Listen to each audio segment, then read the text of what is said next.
हाँ, सबों का स्वागत है ई किसान समाधान कार्यक्रम का। इस कार्यक्रम में ये हमारा 47वां एपिसोड है। इसके पहले हम लोग 46 एपिसोड कर चुके हैं।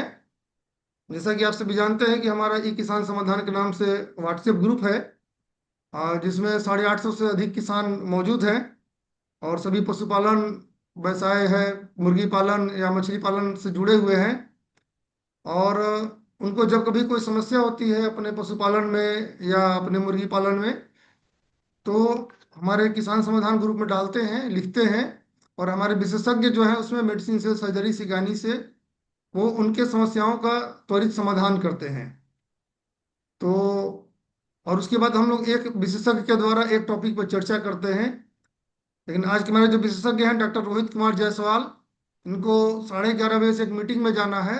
तो इसीलिए पहले एक्सपर्ट का प्रेजेंटेशन हमने पहले रख दिया है। तो इनका टॉपिक है कि छोटे पैमाने पर डेयरी प्रसंस्करण इकाई कैसे शुरू करें। देखिए, बहुत ही इंपॉर्टेंट टॉपिक है कि भाई डेयरी में अभी तक हम लोग क्या समझते हैं कि सिर्फ दूध का उत्पादन करना है, दूध बेचना है। ज़्यादातर किसान हम लोग हमारे जो है पशुपालन के यही करते हैं। तो अगर हम लोग सिर्फ दूध बेचने के अलावा अगर दूध का कुछ प्रोडक्ट बना लें, उसका इकाई बना लें, एक यूनिट बना के उसमें तैयार करें हम लोग, तो ज़्यादा मुनाफा कमाया जा सकता है। तो इसी टॉपिक पे डॉक्टर रोहित जायसवाल आज चर्चा करेंगे। मैं स्वागत करता हूं डॉक्टर साहब का। डॉक्टर साहब, स्वागत है आपका कार्यक्रम में। और धन्यवाद सर। आप, हाँ, आप अपना प्रेजेंटेशन शुरू कीजिए। धन्यवाद सर। आज का जो टॉपिक दिया गया है, छोटे पैमाने पर डेयरी प्रसंस्करण इकाई कैसे शुरू करें। जैसे कि सर ने बताया कि ये बहुत ही इम्पोर्टेंट टॉपिक है हमारे किसान भाइयों के लिए, क्योंकि अगर हम भारत की बात करें तो भारत विश्व में दुग्ध उत्पादन पर प्रथम स्थान पे है। लेकिन ये जो दुग्ध उत्पादन हो रहा है, ये सब हमारे किसान भाई लोग मिलकर कर रहे हैं। किसान भाई लोग जो भी दुग्ध उत्पादन कर रहे हैं वो जाके किसी डेयरी को दे रहे हैं, या वो उसको डायरेक्ट सेल कर रहे हैं मार्केट में।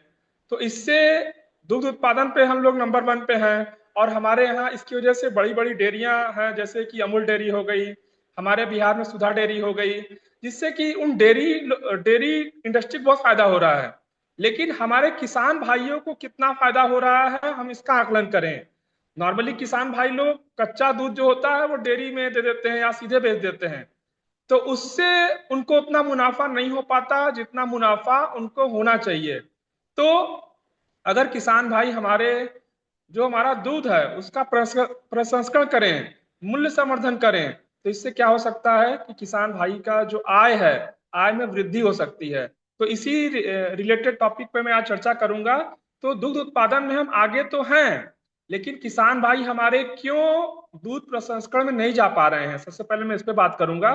तो दूध प्रसंस्करण में इसलिए नहीं जा पा रहे किसान भाई, क्योंकि किसान भाई लोग हमारे जो हैं, ऐसे किसान भाई हैं जिनके पास 2 गाय है, 4 गाय है।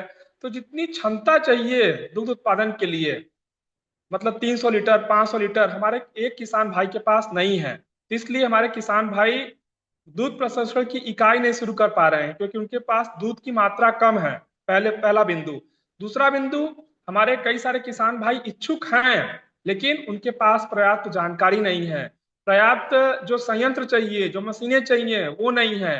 अगर जानकारी है भी तो वहां पे आर्थिक समस्या आ जा रही है। ठीक है। तो इस तरीके से मैं इस टॉपिक पे थोड़ा सा बात करूंगा। आपको इम्पोर्टेंट जो भी महत्वपूर्ण इंफॉर्मेशन है मैं इस पर दूंगा, ताकि आप भविष्य में जो दूध प्रसंस्करण की इकाई चालू कर पाए, मैं उस पर बात करूंगा। ठीक है। तो अगर हम बात करें जो दो हमारा डेयरी उद्योग है या डेयरी इंडस्ट्री है, उसमें सबसे बड़ी समस्या क्या है। सबसे बड़ी समस्या है डेयरी इंडस्ट्री की, अगर एक बार हमने दूध जानवर से निकाल लिया और हम उसका सही से प्रसंस्करण नहीं कर पाए, अगर दूध खराब हो गया, तो उस खराब दूध को हम कभी भी अच्छा नहीं बना सकते। तो ये सबसे बड़ी चुनौती है हमारे डेयरी इंडस्ट्री के लिए, हमारे किसान भाइयों के लिए। तो क्या होता है, जैसे ही हम देखते हैं आप कि जैसे ही हम लोग एनिमल से दूध निकालते हैं, हम उसको तुरंत डेयरी के पास जो है, हम सुधा डेयरी में अगर दूध दे रहे हैं बिहार में, तो वहां जाके दूध जल्दी से जल्दी देते हैं, 3 घंटे के अंदर देते हैं, ताकि जो दूध है वो हमारा खराब ना हो। क्योंकि अगर एक बार दूध हमारा खराब हो गया, एक बार हमारा अगर कच्चा दूध खराब हो गया, तो वो डेयरी वाला नहीं लेगा और उसका हमें पैसा नहीं मिलेगा। और आप भी करते होंगे, जैसे ही दूध आप निकलता होगा आप उसको ठंडा करते होंगे, ठीक है, और ठंडा करके आप उसको डेयरी को दे रहे होंगे। लेकिन दूसरा हमारे पास जो उपाय है, माध्यम है, कि जो हमारे पास दूध आया हम उसको अलग अलग उत्पादों में कन्वर्ट कर लें। जैसे हम उसे पनीर बना लें, खोआ बना लें, दही बना लें, लस्सी बना लें, और फिर इसको बनाने के बाद, जो हम बना रहे हैं उसको बनाने के बाद हम उसका विपणन करें, मार्केटिंग करें, तो क्या होगा, किसान भाई को जो कच्चा दूध से कीमत मिल रही है उससे किसान भाई को ज्यादा दाम मिलेगा और हमारे किसानों की आय में वृद्धि होगी। यही हमारे प्रधानमंत्री जी का सपना है कि हमारे किसान भाइयों की जो आय है वो दुगनी हो। तो मैं कहता हूं कि अगर डेयरी उद्योग में किसान भाई हमारे प्रसंस्करण की तरफ जाते हैं और इसको अपनाते हैं तो उनकी जो आय है दुगनी नहीं तिगनी भी हो सकती है। तो इसलिए हमारे किसान भाइयों के लिए ये जो सूचना है ये बहुत महत्वपूर्ण है। तो इस व्यवसाय में जुड़ना क्यों जरूरी है? आपने देखा होगा कि जो किसान भाई हैं कभी कभी मंडली को दूध नहीं देते हैं, तो उनसे कोई आदमी बीच में कलेक्ट करता है। क्या उसको क्या बोलते हैं? उसको बोलते हैं दूधिया। मतलब हमसे वो कम दामों में दूध लेके या तो किसी प्रसंस्करण इकाई को दे रहा है या तो डेयरी को दे रहा है। तो इससे जो किसान भाई को फायदा मिलना चाहिए वो नहीं मिल पा रहा है। तो सबसे पहला आग्रह होगा किसान भाइयों से कि आपको जब भी दूध का व्यवसाय कर रहे हैं तो जो बीच में दुधिया इन्वॉल्व है, मिडल मैन इन्वॉल्व है, उनसे दूर रहना पड़ेगा। आपको आपको दूध प्रसंस्करण नहीं करना है तो आप सीधे डेयरी से जुड़िए, डेयरी को दूध दीजिए। या आप किसी मतलब प्रसंस्करण वाले को दूध देना भी चाहते हैं तो आपको डायरेक्ट देना है। आप किसी बीच में किसी मिडल मैन को इन्वॉल्व मत करिए, बीच में किसी दूधिया जैसे लोगों को इन्वॉल्व न करिए, क्योंकि जो आपका मुनाफा है वो आपका मुनाफा खा जाएगा और आपको कम आमदनी मिलेगी। और दूसरी बात की जो हमारा दूध का व्यवसाय है इसमें एकमात्र किसी का ऐसा व्यवसाय है जहां पे किसान को सबसे ज्यादा फायदा मिलता है और मिलना चाहिए। लेकिन बीच में ये जो मध्यस्थता कर रहे हैं हम लोग या किसान भाई हमारे जो उसकी प्रोसेसिंग नहीं कर पा रहे हैं, उनके पास फैसिलिटीज नहीं है, आर्थिक समस्या है, इन सब के चलते हमारे किसान भाई इसमें दिक्कत झेल रहे हैं और इन सब चीजों को नहीं कर पा रहे हैं। तो अगर आप चाहते हैं कि जो इस व्यवसाय से जुड़े और इसमें आगे जाएं तो सब आपको ये जो बीच में जो लोग आ रहे हैं मध्यस्थता कर रहे हैं उनसे दूर रहना पड़ेगा ताकि आपको ज्यादा से ज्यादा फायदा हो सके। तो इसके लिए आपको क्या करना पड़ेगा? अगर आप छोटे लेवल पे प्रोसेसिंग करना चाहते हैं तो प्रोसेसिंग चालू करने के लिए आपको एक छोटा सा आपको जहां पे भी आपका मतलब फार्म है वहां पे आप ये काम कर सकते हैं। लेकिन सबसे बड़ी समस्या क्या आती है कि किसान हमारे जो हैं, एक किसान मान लीजिए बात करें उसके पास 2 गाय 4 गाय हैं, तो उनके पास जो दूध निकल के आ रहा है वो 40 लीटर 50 लीटर है। और 40 लीटर 50 लीटर से अगर हमें हमारे किसान भाई आगे जाएंगे प्रोसेसिंग में तो उनको उतना मुनाफा नहीं होगा। तो अगर मुनाफा चाहिए किसान भाई को तो हमें क्या करना पड़ेगा? स्वयं सहायता समूह बनाना पड़ेगा। मतलब कि हम 5-6 किसान भाई आपस में मिल जाएं। जस्ट मैं आपको उदाहरण दे रहा हूं, 5-6 किसान भाई मिल जाएं और सबके पास 50 लीटर भी दूध हो तो 50 × 6 300 लीटर दूध हो जाएगा आपके पास। उस 300 लीटर दूध का आप प्रोसेसिंग चालू करिए, प्रसंस्करण चालू करिए, तब आपको फायदा होगा। आप अगर 50 लीटर 40 लीटर पे प्रसंस्करण करने जाएंगे तो फायदा नहीं है। तो इसका सबसे सरल उदाहरण है कि आप स्वयं सहायता समूह बनाइए, 5-6 किसान भाई मिल जाइए, इसमें 5-6 किसान भाई आपस में काम बांट लीजिए। मतलब एक जो किसान भाई होंगे वो दूध का एक जगह मतलब इकट्ठा करेंगे, दूसरे किसान भाई जो प्रसंस्करण का होगा उसका देखभाल करेंगे, तीसरे जो किसान भाई होंगे वो मार्केटिंग की व्यवस्था देखेंगे, चौथे किसान भाई जो होंगे एनिमल के देखभाल की व्यवस्था करेंगे। तो इस तरह से क्या होगा कि आपका काम भी बढ़ जाएगा, आपको अलग से कोई मैन पावर या आदमी की जरूरत नहीं पड़ेगी और आपको धीरे धीरे मुनाफा चालू हो जाएगा। जब आप 300 लीटर से चालू करेंगे तो आपको मुनाफा कम होगा, लेकिन जैसे जैसे आपकी कैपेसिटी बढ़ेगी 500 लीटर 1000 लीटर, क्योंकि जब आप प्रसंस्करण की इकाई लगाएंगे तो आपको जायज है कि मुनाफा होगा और आपकी कैपेसिटी बढ़ती जाएगी। आप जब 300 से चालू करेंगे मुश्किल से 1 महीने 2 महीने बाद आपकी कैपेसिटी 500 लीटर की हो जाएगी। लगभग 6 महीने में आप 1000 लीटर प्रोसेस करने लगेंगे, क्योंकि आपका जो उत्पाद होगा वो एकदम नेचुरल होगा, लोग उसको लाइक करेंगे, आप कोई मिलावट नहीं करेंगे, ठीक है, और आप सीधे लोगों से जुड़े रहेंगे। ठीक है, आपका लोकल जो डोमेस्टिक एरिया है या बोल सकते हैं जो घरेलू कंजम्पशन है वो ज्यादा होगा, लोग आप अच्छा उत्पाद बनाएंगे तो वो ज्यादा करेंगे। तो इसलिए आपको एक दूध प्रसंस्करण संयंत्र बनाना पड़ेगा, जहां पे छोटी छोटी शुरू में मशीनें खरीदनी पड़ेंगी। और उसके लिए भी आपको मैं बताऊंगा कैसे आप आर्थिक सहायता ले सकते हैं सरकार से। सरकार उस पर बहुत फोकस कर रही है। ठीक है, तो इस तरीके से आप काम करेंगे तो हो सकता है, जैसे मैं बताया कि आप 300 से लीटर से 500 लीटर से शुरुआत कर सकते हैं। स्वयं सहायता समूह बना सकते हैं, जिसके तहत आप इसके आगे जा सकते हैं। अगर आपके पास दूध की मात्रा कम है और आप प्रसंस्करण करने का सोच रहे हैं, तो आपको स्वयं सहायता समूह बनाना ही पड़ेगा। ये आज की डिमांड है, क्योंकि आप अकेले करने जाएंगे तो आपको उतना मुनाफा नहीं होगा।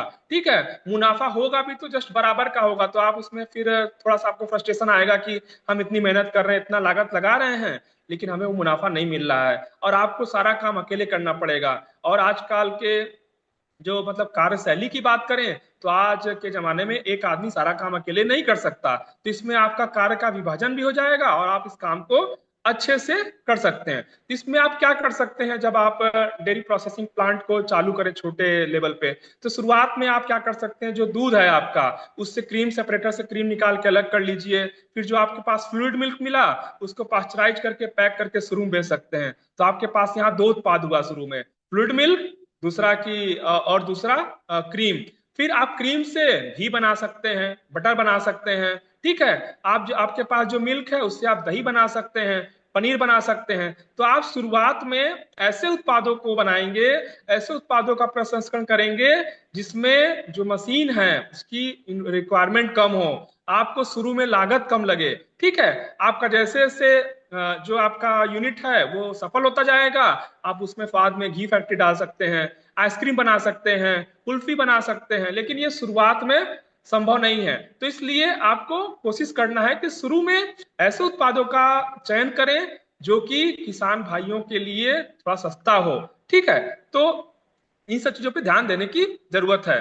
तो इसमें सबसे बड़ी आवश्यकता क्या है, जब भी आप कोई डेयरी प्रोसेसिंग प्लांट या जो दुग्ध प्रसंस्करण संयंत्र चालू करने जा रहे हैं, तो सबसे बड़ी जो रिक्वायरमेंट है आज के जमाने में, कोई भी आप फूड प्रोसेसिंग का काम कर रहे हैं तो आपको एफएसएसआई के साथ लाइसेंसिंग कराना पड़ेगा, क्योंकि आप कहीं ना कहीं फूड का प्रसंस्करण कर रहे हैं, खाद्य का प्रसंस्करण कर रहे हैं, तो वहां पे आपको एक तरीके से लाइसेंसिंग करना पड़ेगा। ये लाइसेंसिंग बहुत ही आसान है और बहुत ही नॉमिनल चार्ज पे होता है, ऐसा नहीं कि बहुत पैसा लग रहा है इसमें। इसमें बहुत ही नॉमिनल चार्ज पे आपकी लाइसेंसिंग हो जाती है। और अगर शुरू में आप 500 लीटर से कम की प्रसंस्करण कर रहे हैं, तो वहां पे आपको सामान्य लाइसेंसिंग कराना है, जो कि बहुत ही आसानी ऑनलाइन पोर्टल से आप कर सकते हैं। लेकिन जैसे जैसे आपका 500 से 50,000 लीटर के बीच में अगर प्रोसेसिंग कैपेसिटी है आपकी, तो आपको राज्य लाइसेंसिंग प्रणाली पे जाना पड़ेगा। और अगर आपकी क्षमता प्रसंस्करण की 50,000 लीटर दूध प्रतिदिन से ज्यादा है, तो आपको केंद्रीय लाइसेंसिंग प्रणाली के तहत आपको लाइसेंसिंग कराना पड़ेगा। तो ये सबसे इंपॉर्टेंट काम है जब आप किसी भी फूड प्रोसेसिंग बिजनेस में जा रहे हो, चाहे मिल्क का हो या दूध के अलावा किसी का भी प्रोसेसिंग हो, तो आपको यहाँ पे लाइसेंसिंग जरूरत पड़ेगी। लाइसेंसिंग जरूरत ये भी पड़ेगी, इसलिए भी पड़ेगी क्योंकि आप जब फूड प्रोडक्ट को पैक करेंगे, अपना ब्रांड लिखेंगे, जब मार्केट में उतारेंगे, तो आपने देखा होगा आज आप कुछ भी खरीद के ला रहे होंगे, खाने वाला बिस्किट खरीद के ला रहे होंगे या दही खरीद के ला रहे होंगे, उस पर एफएसएसआई का कोड लिखा होता है। तो वो लाइसेंसिंग इसलिए जरूरी है क्योंकि आप जब अपना उत्पाद मार्केट में लेके उतरेंगे, तो किसान मतलब आपको कोई दिक्कत ना हो, आपके जो उपभोक्ता उनको लगे कि नहीं आपका जो प्रोडक्ट है एफएसएसआई से लाइसेंस्ड है, उसकी उस पर कोई आपत्ति न जताए। तो इसलिए लाइसेंसिंग जरूरी है। ठीक है, अब इसको चालू करने के लिए दुग्ध प्रसंस्करण संयंत्र को चालू करने के लिए शुरुआत में बहुत छोटी छोटी मशीनों की जरूरत है। अगर मान लीजिए मैं बात कर रहा था 300 लीटर कैपेसिटी की शुरुआत में, तो आपके पास एनिमल है, जानवर है, सबके पास अलग अलग। तो पहले सबसे बड़े इंपॉर्टेंट चीज आपके लिए है दूध मिल्किंग मशीन, कि आपका जो दूध निकले वो एनिमल से डायरेक्ट निकल जाए, उसकी गुणवत्ता अच्छी हो, तो आपको मिल्किंग मशीन का इस्तेमाल करना पड़ेगा। ठीक है, दूध निकल के आ गया, फिर उसको आपको प्रोसेसिंग करना है, तो आपको कम से कम 3 घंटे 5 घंटे रखना पड़ेगा।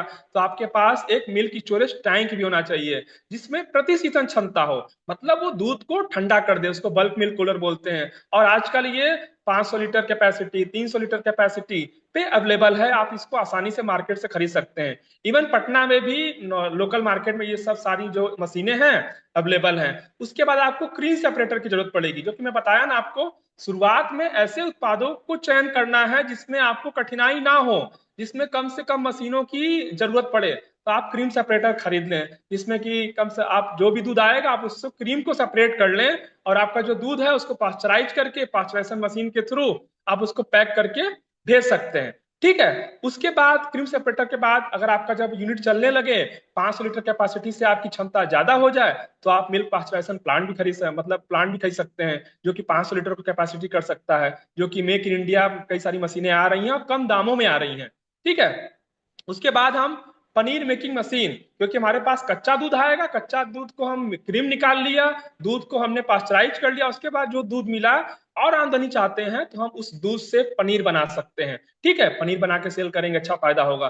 पनीर के बाद जो पनीर का पानी मिलेगा हमें, उस पनीर के पानी का भी कई सारा हम यूज कर सकते हैं। उस पनीर के पानी से हम लोग पनीर के पानी से हम लोग वेज सूप बना सकते हैं, उससे हम लोग वेज जलजीरा बना सकते हैं, जिसको लोग बहुत लाइक करते हैं। वेज सूप गर्म गर्म होगा तो ठंडियों में लोग लाइक करेंगे, वेज जलजीरा ठंडा होगा तो लोग उसको गर्मी में लाइक करेंगे।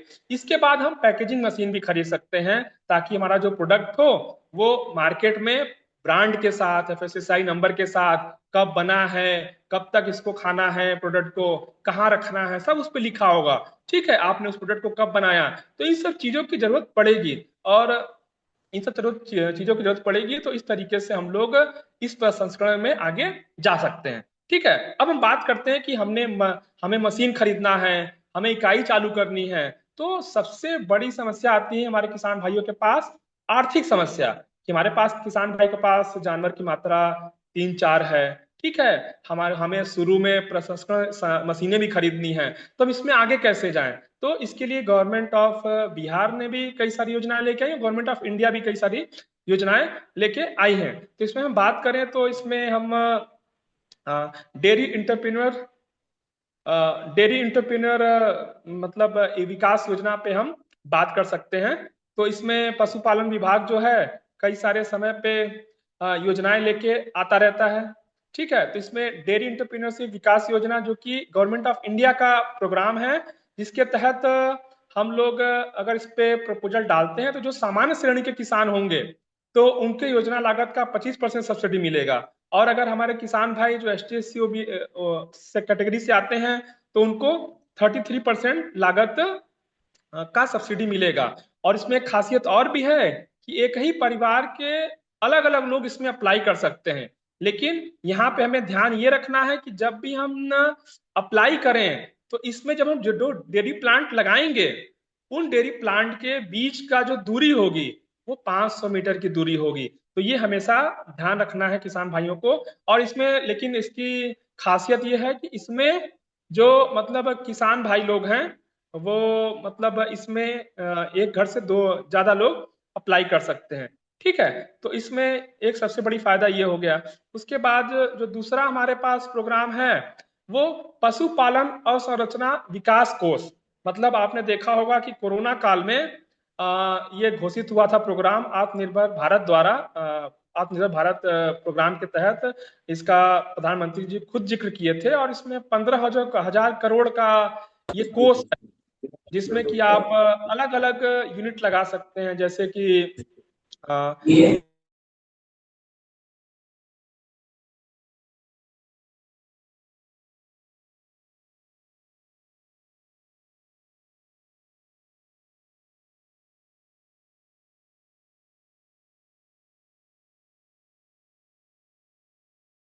तो सर। एक्चुअली लाइव लगा सरोज सर भी इसीलिए थोड़ा सा बाहर चले गए। रुकिए, हो जाएगा। और आवाज भी कभी कभी कट कट के आता है सर। अब आ रहा है ना आवाज? हाँ, कट कट के आता है कहीं कहीं। अच्छा। कोई बात नहीं, यहाँ थोड़ा पावर कट हो गई थी, थोड़ा पावर कट हो गई थी यहाँ पे। शुरू से है सर, कट कट के आवाज आवाज कट के आ रहा है अभी भी? नहीं नहीं, आवाज ठीक आ रही है। ठीक है, आवाज आवाज आ क्लियर है रही है। सर? कट कट कट क्या सर? No, it's fine.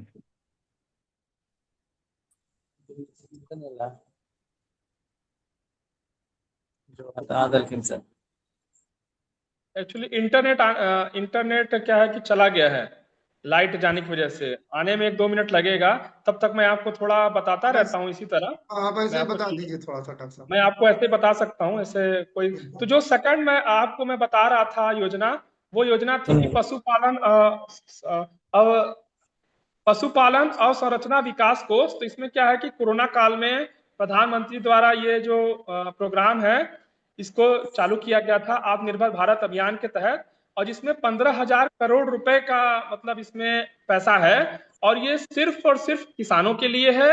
और इस योजना से आप लोग इसमें बहुत कुछ चालू कर सकते हैं। इससे डेयरी प्रोसेसिंग एक तरीके से छोटे लेवल पे स्टार्ट कर सकते हैं। और इसको फ्यूचर में या भविष्य में आप इसमें मूल्य वर्धित उत्पाद निर्माण योजना को लागू करना चाहते हैं, तो इसमें आइसक्रीम इकाई, पनीर निर्माण इकाई, मिल्क पाउडर, मट्ठा पाउडर, ये सब सारी चीजें बना सकते हैं आप।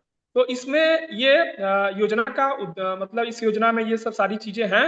और इस योजना का जो उद्देश्य है, इस योजना का उद्देश्य है कि जो दूध का प्रसंस्करण है उसकी क्षमता को बढ़ाया जाए। और जो आप लोग दूध उत्पादक हैं तरीके से, उनकी आय में वृद्धि हो, वो पूरे कीमत को वसूल कर सकें। उसके बाद जो घरेलू उपभोक्ता हैं, उनको घरेलू लेवल पे गुणवत्ता पूर्वक अच्छा उत्पाद मिले। और एक सबसे बड़ी समस्या कि देश की बढ़ती आबादी को एक अच्छा प्रोटीन मिले। तो इस योजना का ये उद्देश्य है। तो इस योजना को आप ऑनलाइन अप्लाई भी कर सकते हैं। ठीक है। तो इसमें ऋण लेने के लिए एक ऑनलाइन पोर्टल बनाया गया है एनिमल हस्बेंड्री डिपार्टमेंट द्वारा, जो सेंट्रल लेवल पे है। तो उसमें आप लोग ऑनलाइन ऋण का आवेदन करेंगे। ठीक है। तो उसमें जो भी आपके दस्तावेज हैं, आप उस पर ठीक तरीके से अपलोड करके आप उसमें आवेदन कर सकते हैं। जब ऋण आवेदन हो जाए तो उसके बाद जो ऋण दाता है, मतलब जो मिनिस्ट्री है, वो आपके प्रपोजल को देखेगी। और अगर आपका प्रपोजल सब कुछ सही है तो आपके प्रपोजल को अप्रूव कर देगी। अगर उसमें कोई कमी है दस्तावेज की तो आपसे मांगेगी, आप उसमें लगाएंगे तो आपका जो स्वीकृति पत्र है वो अपलोड कर दिया जाएगा। और फिर उसके बाद ये जब प्रोग्राम चलता रहेगा, आप उसको पैसा मिलेगा, फिर लास्ट में आपको उसका सब्सिडी भी मिलेगा। तो मैंने जैसे आपको बताया था कि सामान्य कैटेगरी के किसानों के लिए 25% सब्सिडी का प्रावधान है। ST SC के जो कैटेगरी के हमारे किसान हैं, उनके लिए 33% का समाधान है। तो इस तरीके से हम लोग इसमें आर्थिक सहायता मिलती है।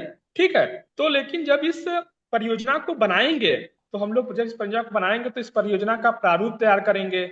वहां पे सारी चीजों का ध्यान रखेंगे, हमारे पास दूध की उपलब्धता कितनी है, हम कौन कौन से उत्पाद बनाएंगे।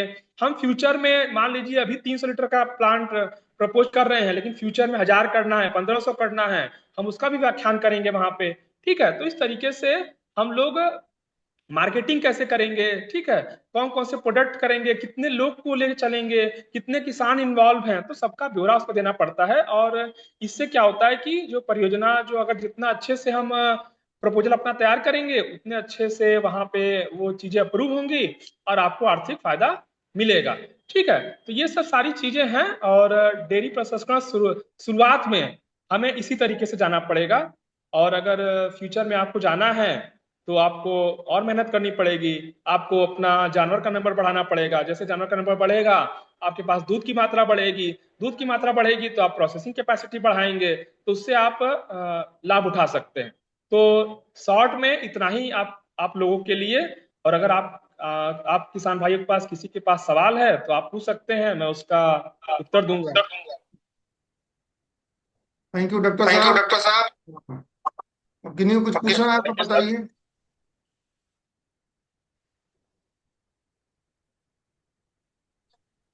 सर, बकरी पालन का ट्रेनिंग कब से शुरू हो रहा है? बकरी पालन का प्रशिक्षण हमारे कॉलेज में ऐसे मतलब डायरेक्टली नहीं होता है, स्पॉन्सर ट्रेनिंग होती है। जी तो आप किस जिला से है? सर, सीतामढ़ी। हाँ, तो आपके यहाँ जो आत्मा काम कर रही होगी ना, जी आप उनसे संपर्क कीजिए। आत्मा आठ वगैरह सटी आठ सटी यहाँ भेजते हैं। आठ सटी सर, 8 सटी। RCT तो हर एक जिला में है ही। जी जी जी जी। मैं बात कर रहा हूँ वो कि करा रही है सर, वो करा रही है सर। हाँ, आत्मा भी कराती जी है, TVK भी कराती है, RCT भी कराती है। सर हाँ सर आत्मा विभाग में संपर्क किए थे तो वो बोला ब्लॉक में जाने के लिए। ब्लॉक में आए तो फिर तो कुछ, यहाँ तो कोई अधिकारी बैठता ही नहीं है, तो कुछ बात नहीं, नहीं, आगे बढ़ ही ब्लॉक नहीं वाला पाता। आपको कोई रिस्पॉन्स नहीं देगा, उनको पता है। इसलिए, क्योंकि आत्मा को मिली है जिम्मेदारी कराने के लिए, आत्मा ही कराती है। और आत्मा अगर नहीं करा रही है तो अगर आपके यहाँ केवीके है तो देख लीजिए केवीके में। और अगर वो भी नहीं है तो फिर वही आरसीटी जो है हर एक जिला में भी काम करा रही है। जी। ठीक है, हाँ। आरसीटी में सर भेज दीजिए सर, चले जाए, वहां हो रहा है। हाँ, ये बता रहे हैं, देखिए कि आरसीटी में ट्रेनिंग अभी चल रही है, बकरी पालन पर चल रही है ना। जी जी सर जी एक सर, बकरी पालन। हाँ, बिल्कुल। देखिए, कॉमन प्लेटफॉर्म का एक फायदा है ना कि हम लोग को कोई कहीं भी एक्टिविटी हो रही होती है तो भी पता चलता है जी कि सर। कहाँ पे क्या हो रही है। जी अच्छा सर, जो सरकार के द्वारा चलाया जा रहा है 1962 पे कॉल करने से वो जो गाड़ी आती है हम्म। पशुपालन विभाग की तरफ से, हाँ, वो शुल्क भी लेती है? नहीं, शुल्क नहीं लेना है उसको कोई भी। अच्छा, वो निःशुल्क सेवा है। निःशुल्क सेवा है। जी, ठीक है सर। शुल्क अगर कोई भी लेगा तो रसीद देगा आपको, ठीक है ना। ये हमेशा ध्यान अगर सर मान रखिएगा। लीजिए कोई शुल्क लेता है तो? हाँ हाँ, सरकार अगर कोई भी चीज शुल्क अगर लेती है किसी भी चीज का तो रसीद देती है। ये चीज हमेशा ध्यान रखिएगा, कोई अगर शुल्क मांगे तो रसीद मांगिए। ठीक। ठीक है। तो ओके मैं सर, धन्यवाद थैंक देता यू। हूँ डॉक्टर रोहित जायसवाल को, काफी अच्छा प्रेजेंटेशन इन्होंने दिया। और देखिए, अभी का समय, ये हमारा वक्त का जो है नजाकत है कहिए, कि अब हम लोगों को मूल्य संवर्धन की तरफ बढ़ना पड़ेगा और दूध प्रसंस्करण भी करना पड़ेगा। क्योंकि सिर्फ मान लीजिए कि किन्हीं के पास 10 गाय है, 12 गाय है, और वो मान लीजिए कि 200 लीटर दूध पैदा कर रहे हैं प्रतिदिन का। तो 200 लीटर में मान लीजिए वो बेच देते हैं, और डीसीएस से बेच दे रहे हैं। तो मैं हमेशा कंप्लेन सुनता हूँ पशुपालक बंधुओं का कि भाई बहुत कम दाम मिलता है दूध का। ठीक है। तो सही बात है, दूध का दाम जितना आपको वाजिब होना चाहिए, जितना अभी लागत खर्च जैसे बढ़ जा रहा है उतना नहीं मिलता है आपको। कोई भी कोऑपरेटिव सोसाइटी हो या आप डायरेक्ट भी बेचे, मार्केट में उतना रेट नहीं है। तो ज्यादा मुनाफा अगर आपको कमाना है तो मिल्क प्रोसेसिंग की तरफ आप बढ़िए, दूध का बहुत सारा उत्पाद बनाइए। और जैसा डॉक्टर साहब ने मशीन सब दिखाया और बताया कि आप उसको परचेज करने के लिए भी सरकार उसके लिए भी अनुदान आपके लिए लाई है। ठीक है, तो 30%, 35%, 25%, जैसा भी कैटेगरी के लोग हैं उसके अनुसार वो जो है। देखिए, एमआरपी पे छूट नहीं है, एमआरपी पे वो तो अलग होता है। जो कंपनी का जो लास्ट दाम होगा, फाइनल प्राइस, उसके ऊपर ये डिस्काउंट रहेगा। ठीक है। कुछ डिस्काउंट एमआरपी पे कंपनियां खुद देती हैं, उसके बाद ये डिस्काउंट आपको मिलेगा। तो इस तरह प्रकार से आपको जो भी प्रसंस्करण का जो इक्विपमेंट है काफी सस्ता आपको मिल जाएगा। और छोटा मोटा इकाई बना के आप अपना खुद का भी जो है पनीर वगैरह हो गया आप बेच सकते हैं। ठीक है। पैकेजिंग करके बेचिएगा तो आपका अपना ब्रांड भी एक हो जाएगा। मैं बहुत सारा देख रहा हूँ, नंदिनी डेयरी, और बहुत सारा छोटा मोटा जो है राज डेयरी, राज का दूध आता है ना। तो ये सब लोकल लोग ही है। तो आप लोग, आप अपना भी एक ब्रांड बना सकते हैं और कर सकते हैं, ऐसा कुछ बात नहीं है। ठीक है, तो मैं धन्यवाद देता हूँ डॉक्टर रोहित को। और डॉक्टर साहब को मीटिंग में भी एक जाना है, 11:30 बज गई है, थोड़ा समय ज्यादा भी हो गया। तो चलिए, ठीक है डॉक्टर साहब, थैंक यू।